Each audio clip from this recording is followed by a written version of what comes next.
Hi hello नमस्कार सर्वांना। Sangeeta blouse designer या चॅनलवरती तुमचं खूप मनापासून पुन्हा एकदा स्वागत आहे। आणि बघा मी इकडे ब्लाउज कटिंग करायला घेते।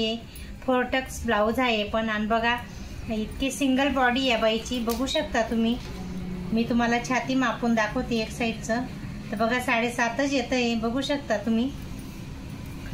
तर बघा हे 7.5 म्हटलं तर बघा 7.5 इथं असं डबल करायचं आहे आपल्याला। कितीची घडी येते 15 आला दुसरी घडी आणि आपल्याला 4 घडीचं करायचं आहे ना। तर छातीचा भाग 30 आलेला आहे म्हणजे आपल्याला 30 मधून 4 भाग करायचे ते एक घडी येते, एक भाग 7.5चा येतो बघू शकता तुम्ही। 7.5 इथं मी टिक केले आणि हा 2 इंच एक्स्ट्रा घेतोय बघा।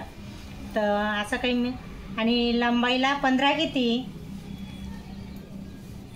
आणि इथं शोल्डर घेते 5.5 घेते। शोल्डर ही लंबाईला 15 आहे बघू शकता तुम्ही। आणि बघा शोल्डर आता 5.5 घेतलेलं आहे बघू शकता। आणि हा मुंडा घेते 6 घेते आणि एक वरती टिक करायचं आहे।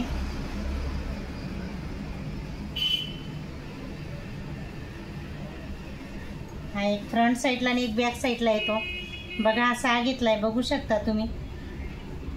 आणि आता फिटिंग घेते 7.5 घेते। मी तुम्हाला बोलली ना की 30 छाती 30 आलेली खूपच सिंगल बॉडीची बाई आहे। मग एक भाग 7.5चा येतोय। तर बघा मी तुम्हाला इथं माप लिहून दाखवते आणि 2 इंच एक्स्ट्रा घेतोय फिटिंगसाठी। आणि बघा इकडे 7च घेते कमरेची फिटिंग, अर्धा इंच कमी करून घ्यायचं आहे। आणि इकडे 1.5 इंच घेते कमरेला एक्स्ट्रा। तर आता मी बघा तुम्हाला कापून दाखवते।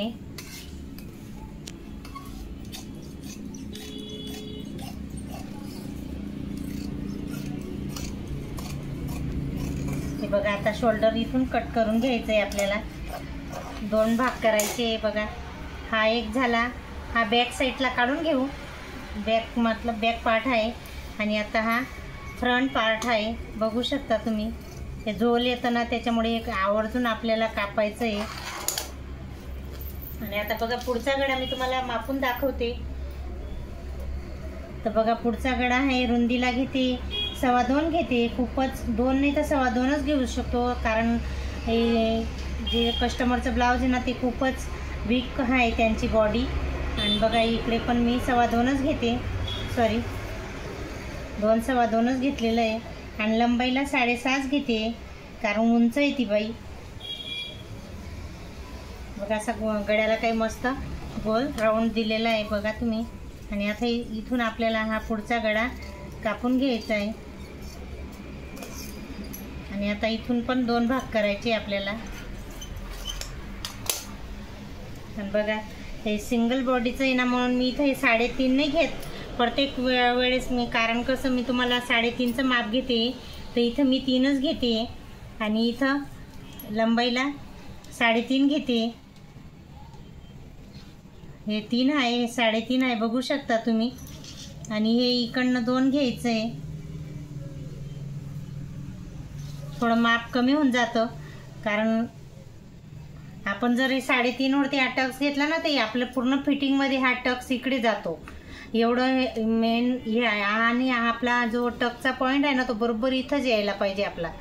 म्हणून थोडं म्हणजे कस्टमरची बॉडी बघून त्याचं माप बघून आपल्याला हे ब्लाऊज कटिंग करायचं राहतं। बघा इकडे पण मी 2 घेतलेले आहे बघू शकता। असं काही हा फ्रंट पार्ट तयार झालेला आहे। आणि आता बघा बॅक साईड मी तुम्हाला बॅकचा गळा कापून दाखवते मागच्या साईडचा। आणि बघा हे कस्टमरचं ब्लाऊज आहे मी तुम्हाला बघा दाखवते किती आहे त्यांची पार्ट। 2.5 आहे तर 2.5 आहे तर मी तुम्हाला इथं अर्धा इंच वाढून घेते, मी 3 घेते। आणि मी बघा इथं 2चाच गळा कापते कारण खूपच वीक आहे त्या बाईची तब्येत म्हणजे बॉडी। आणि बघा कारण आपण हा जर रुंदीला 2.5 घेतला ना तो गळा पूर्ण असा फैलतो घालायच्या टायमाला। आपण जेव्हा ब्लाऊज वेअर करतो ना तर पूर्ण असं उतरतो म्हणून इथं शोल्डर पण उतरतं आणि इथून पण असं वेगळंच झोल पडतो इथं। म्हणून आपण माप बघून किंवा कस्टमरचं मापाचं ब्लाऊज बघून किंवा बॉडी बघूनच आपण व्यवस्थित असं ब्लाऊज कटिंग करू शकतो। बघा इकडे काही गोल गळा घेतलेला आहे, बघू शकता तुम्ही. सो नॉर्मल असा गळा कापायचा आहे, जास्त बी नाही, 2च्या तिकडे जाऊच द्यायचा नाही, 2च्या आतच घ्यायचा आहे आपल्याला. बघा असं मस्त छोटासा गळा तयार झालेला आहे, रेडी. बघू शकता तुम्ही. ब्लाऊज मापाचं ब्लाऊज बी तुम्हाला दाखवते मी, किती असं छोटासा गळा आलेला आहे, बघू शकता. हे पण मीच शिवलेलं आहे, त्यांनी परत मला मापासाठी हेच ब्लाऊज पाठवलेलं आहे, म्हणजे याच्या अंदाजाने आपल्याला कळतं की ब्लाऊज त्यांना व्यवस्थित असं झालेलं आहे, म्हणून त्यांनी सांगितलं की सेम असंच बनवायचं आहे. मग म्हटलं त्याच मापाने मी कापते आता परत. तर बघा हा बॅक साईड बी आपला आता. आणि बघा आता लॉंग स्लीवसाठी मी कपडा घेतला आहे. हा कलर वेगळा झाला कारण हा कमी पडला मला कापड, त्याच्यामुळे हा ब्लाऊज पीस हा आहे. तर म्हटलं हे पण मॅच होतं आहे आणि हे पण मॅच होतं आहे, मग म्हटलं चला हेच घेऊन घेते आता मरून कलरचं, कारण आता चालू कुठे जायचं घ्यायला. तर बघा मी तुम्हाला बाईचं स्लीवचं माप घेऊन दाखवते एक वेळेस परत, कितीची स्लीव आहे असं. बघा 10.5ची स्लीव येते, तर 10.5 मध्ये आपल्याला 1 इंच वाढवायचं आहे. तर बघा 11.5 घेते मी इकडे स्लीव. बघा 11.5 घेते, इकडे बी 11.5च घ्यायचं आहे आणि इकडे 3.5 वरती टिक करायची आहे. आणि परत तुम्हाला एकदा खाकीचं माप घेऊन दाखवते मी, त्याच्यावरून आपल्याला अंदाज येतो की किती फिटिंग करायची. असं शिलाईपासूनच माप घ्यायचं आहे आपल्याला. हे बघा 7 परत तुम्हाला एकदम व्यवस्थित दाखवते. बघा तुम्ही शोल्डरपासून माप घ्यायचं आहे आपल्याला.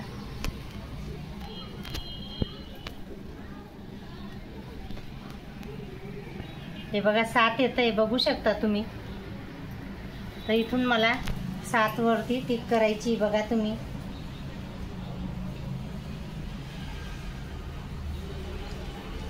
हे बघा इकडे 2 3 4 5 6 7 झाले बघा तुम्ही.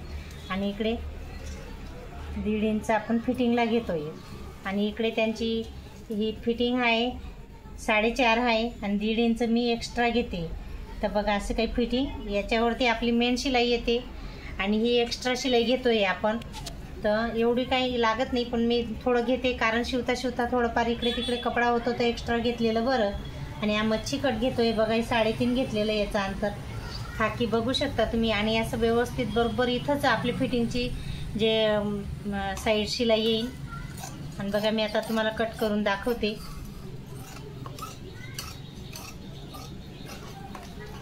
बघा असं काही ब्लाऊज कलर थोडा वेगळा झालेला आहे, पण चालेल, ब्लाऊजला मॅचिंग होऊन जातं आहे. कारण याच्यामधले मला आहे ना आत्री निघाली या अस्तरमध्ये, त्याच्यामुळे मग मी ते साईडला ठेवून दिलं आणि दुसऱ्या कलरचं अस्तर घेतलं. तर त्या ब्लाऊजला दोघं कलर मॅचिंग होत आहे. थोडंफार चालतं आहे इकडे तिकडे. आता नाही टाईमाला नाही राहत, मग काय करावं लागतं थोडंफार ॲडजस्ट. तर बघा आजचा व्हिडिओ तुम्हाला कसा वाटला ते नक्की सांगा आणि लाईक आणि सबस्क्राईब जरूर करा. तर चला नेक्स्ट व्हिडिओमध्ये भेटू पुन्हा एकदा. तर चला इथंच थांबवते आजचा व्हिडिओ. बाय.